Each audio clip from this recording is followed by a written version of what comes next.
Podium Paul French in the 2, Chris Matthews in the 29, Rick Dulac in the 99, Ethan DeRocher in the 6, Alina Bryden in the 48, Chris McNall in the 37, Ed Chakowski in the 45, and Mark Alkis in the 89. Down the back straightaway, it is Charland, the Wicked Motorsports #1 car. Looks just that. Wicked at the front of the field. In the second spot, Samantha Anderson holding off the opposition. Back bumper, tap to the rear bumper. It is Mikey Flynn. He's right there, Matt, now, as he'll challenge for the runner-up spot.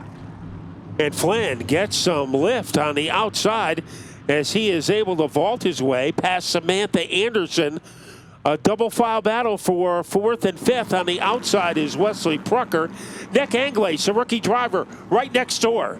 No question about it. And then the number 7, also of Alexander Pearl, moves into the top 5. Outside lane is a battle for the 4th and 5th spot, battle for the lead.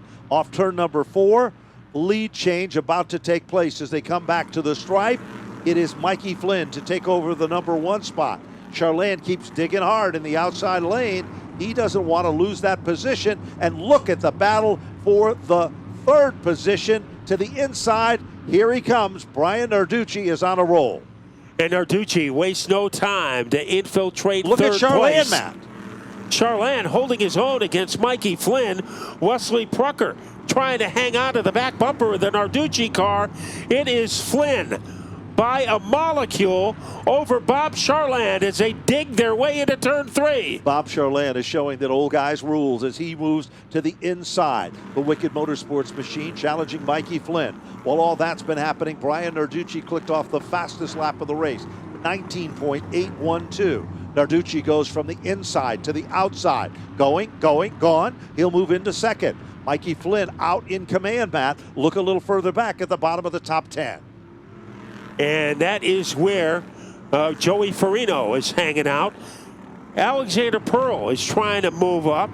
He will be trying to get underneath Mark Bacai. That is something that's very difficult to do. Here's a battle for the lead. Bryan Narducci all in, and he is in the lead. No question about it. He pulled off a Keith Rocco move entering turn number 3, and Narducci becomes the 3rd different leader of the event. If he keeps making them, they're going to call him Bryan Narducci moves. You got that right, Matt, as he heads down the back straightaway. Mikey Flynn isn't about to give up. He tries to do the crossover as the caution flag comes out, and it is for car number 6 that goes spinning in turn number 4, Matt. That's Ethan DeRocher. 2 graduates of the Junior Outlaws in the Wild Thing karts. They are dead even heading into the 1st quarter. There's no question about it. Now Narducci guards the inside lane. Here comes Prucker to the outside of Charland. Prucker moves into the 3rd spot. Look at the outside lane. Nick Anglace coming to the front of the field. Look at him go on the top side, Matt, with that white machine as he comes off turn number 4, car number 10. The Chris Jones roofing and siding number 10 car as he is able to get to jump on Charland. It is Bryan Narducci out in front. The battle for 3rd. Here comes Anglace pestering the back bumper of the Wesley Prucker car. Oh, we got and one car car is in the grass. But is that Samantha? It sets off a chain reaction, but everybody keeps going in the right direction, and we might remain under green. It was the Sammy Anderson car that got crossed up, but the 24 of Pitco is a car that's trying to get out of the way, but we are still under green. But it looks like Glenn Griswold also trying to get off the racetrack. We all stacked up, and 72 wants to drive like he's the only guy on the racetrack. So unfortunately, I just got to thank all my guys, and really unfortunate we had a really good car. I was just stuck in traffic. All right, man, tough deal there for Johnny P in the 57. Well, down the back straightaway, Narducci is out in front, but the story is not for the lead. It's for 2nd on back. Look at Prucker, Mac. We haven't seen him have a run like this in quite some time. And then Anglace is there, Bacai is there, and so isn't the Pearl machine, car number 7. And 2 cars that are body pierced together. Flynn and Prucker. Prucker a little better between turns 3 and 4. Will it get him 2nd place? No, it is still Mikey Flynn in control of 2nd.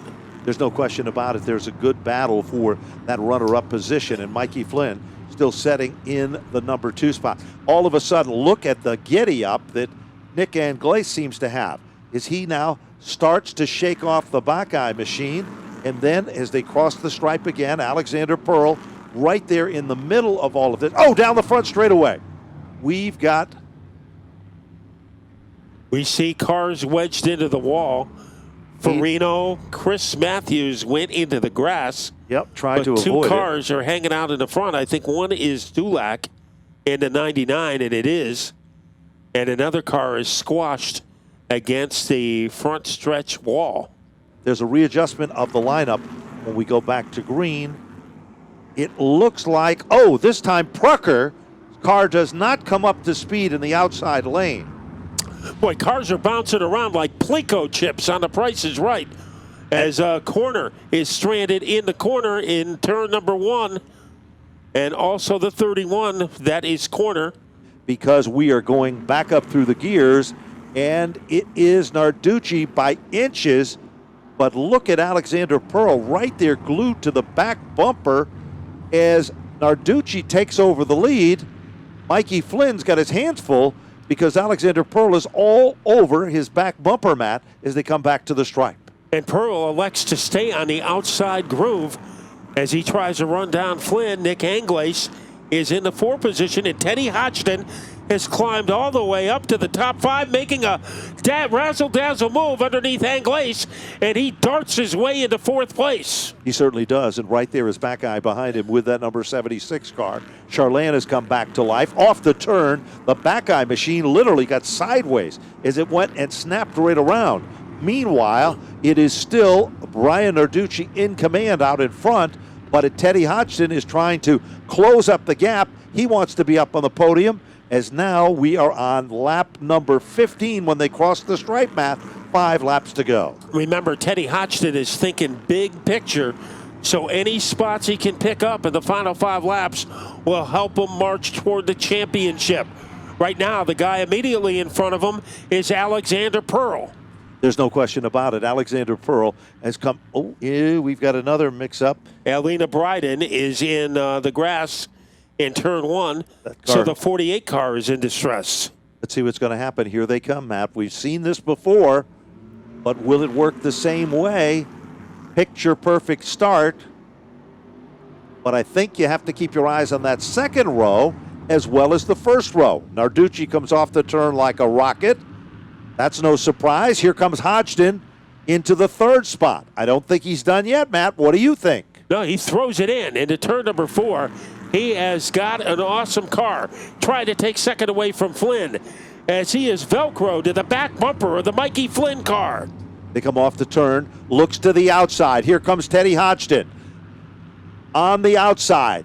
Takes it in deep in turn number 3. Keeps digging. Off turn number 4. Back to the stripe they come. 17 clicks off on the board. The battle is for seconds. And the blur is Teddy Hodgdon.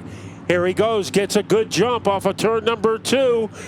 Flynn trying to save it, trying to sit on his lap, but here comes Hodgdon trying to torpedo his way into 2nd place. He comes off the turn. Hodgdon has it by inches in the number 2 spot. Mikey Flynn drops back to position number 3. Buckeye is up to the 4th spot. Hodgdon is not done yet. Either is Mikey Flynn as they head into turn number 3. This time the white flag is out. No surrendering, Matt. Second on back in this one. White flag is out. Side-by-side racing at the bottom of the top 5 as well.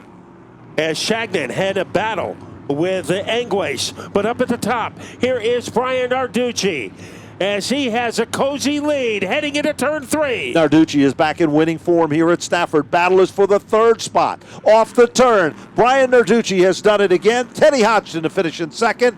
Mikey Flynn in a squeaker for 3rd. Actually, it's not been a while since you've talked to me down here. It's just been a while since I've got credit for one of these. So it's pretty nice, the 5th time down here this year, and we've only raced 10 races, but really our 3rd win of the year. So I can't thank Tado and my mom. It's her birthday. Happy birthday. Priest's Auto, Florida Connection, Waddell Communications, Canterbury Mini Storage, Chassis Pro, Butcher, Chris Sauer, Rad Auto Machine, Police Kids Care, Welding, Dunleavy's, Dunkin' Donuts, Mayberry, and everybody on the crew that helps out. Thank you. A lot of close calls out there tonight for a lot of folks throughout the field. Any close calls for the 01 car? Not really. It was pretty easy getting to the front, to be honest with you. There you go. Easy peasy for Bryan Narducci, who claims the win here tonight, trying to, like you guys mentioned, make a comeback through the championship standings after a couple of wins earlier this season that didn't count toward that championship. He's trying to figure out if he's going to hold 5 fingers up or 3 down here in victory lane. Let's hear from Teddy Hodgdon now, who's with John Gates, our runner-up finisher. Yeah, Teddy, man, good charge with the 55 there, especially in the closing laps, man. You were coming on strong, and another good piece of driving. Yeah, the car came in really good at the end. Just ran out of time.